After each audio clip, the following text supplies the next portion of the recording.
जिंदगी की हकीकत को बस हमने जाना है। दर्द में अकेले हैं और खुशी में सारा जमाना है। याद रखिए, यदि आपको लग रहा होगा कि मुसीबतें या उलझनें सिर्फ हमारे ज़िंदगी में ही है, तो फिर आप गलत हैं। क्योंकि ज़िंदगी जीना आसान नहीं होता और ज़िंदगी काटने वाला कभी महान नहीं होता। समय के भरोसे बैठे रहना, हर हमेशा सोचते रहना एंड मुश्किलों को घुट घुट के सहते रहना बेवकूफ़ी है।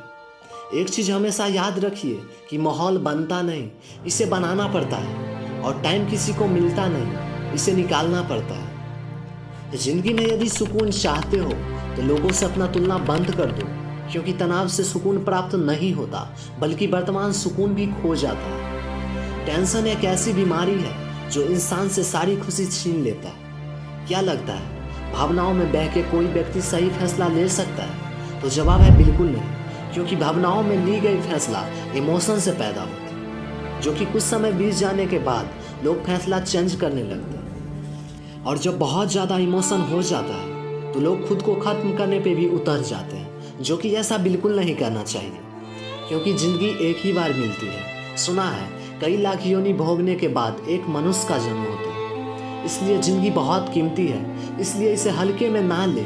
अगर लगे कि मैं अंदर से बिल्कुल टूट चुका हूँ, अब मैं कुछ नहीं कर सकता, मेरी लाइफ बेकार है, जो भी होता है सिर्फ मेरे साथ ही होता है, लगता है मैं ही इस दुनिया के सबसे नीचे व्यक्ति हूँ, तो यकीन करिए, सबसे पहले आप अपने आप को झांकिए, अपने आप को परखिए, सारा खेल समझ आ जाएगा। ऐसे ही एक स्टोरी एक लड़के का है जो कि मेरा बेस्ट फ्रेंड है।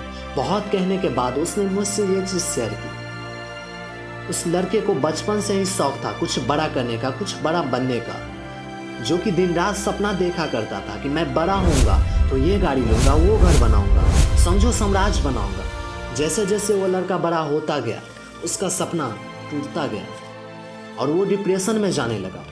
एक वक्त ऐसा भी आया कि उसे कुछ समझ नहीं आ रहा था कि क्या होगा, नहीं होगा। आगे आने वाले दिनों में ये सोच सोच के रोते रहता, चीखते रहता, चिल्लाते रहता, बट इन सब चीज़ों से उसका प्रॉब्लम सॉल्व होने वाला नहीं था। फिर उसने अपने आप को समझा, पॉजिटिव थिंकिंग के सहारे वो सारी चिंताएं से मुक्त हुआ और आज वो एक अच्छा सा जॉब कर रहा है और साइड से समझ लीजिए टाइम निकाल कर एक प्लानिंग पे काम कर रहा है। मुझे लगता ही नहीं बल्कि उसके प्लानिंग पे भरोसा है कि आने वाले 2-3 साल बाद वो उस प्लान को सक्सेस कर लेगा। चलिए इस चीज़ की माइंड पॉइंट पे आता हूँ। कौन ऐसी कारण है जिसके वजह से वो लड़का टेंशन में रहने लगा? तो वो बहुत बड़ा कारण है। वह अपने से ज़्यादा सक्सेस लोगों या कहूँ तो अमीर लोगों से जलता था, उनके आसपास भी नहीं बैठता था। उनको अपने से बड़ा लोगों को देख नफरत होता था कि मैं क्यों इससे छोटा हूँ। और दूसरा सबसे बड़ा वजह था कि वो कंसिस्टेंसी के साथ अपना काम को कर नहीं पाया, जिसके वजह से वो फेल हो गया। उसने बढ़िया काम शुरू किया था, लेकिन वो दूसरों के चक्कर में इतना खुद को छोटा समझने लगा, जिसके वजह से वो काम सही ढंग से नहीं कर पाया। यही सब कारण है जिसके वजह से इंसान फेल हो जाता है। तो बात आता है इसी से छुटकारा कैसे पाए?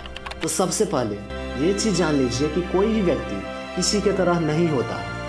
भगवान ने सबको परफेक्ट बनाया है। यहाँ आपके जैसा कोई नहीं है, आप करोड़ों में एक हो। अगर फिर भी गिल्टी फील हो तो अपने से नीचे व्यक्ति को देखिए, क्योंकि बहुत ऐसे हैं जो आपके जैसे लाइफ को लेके सपना देखते रहते हैं। सो थैंक यू, मिलते हैं फिर नेक्स्ट वीडियो में। तब तक के लिए जय हिंद, वंदे मातरम।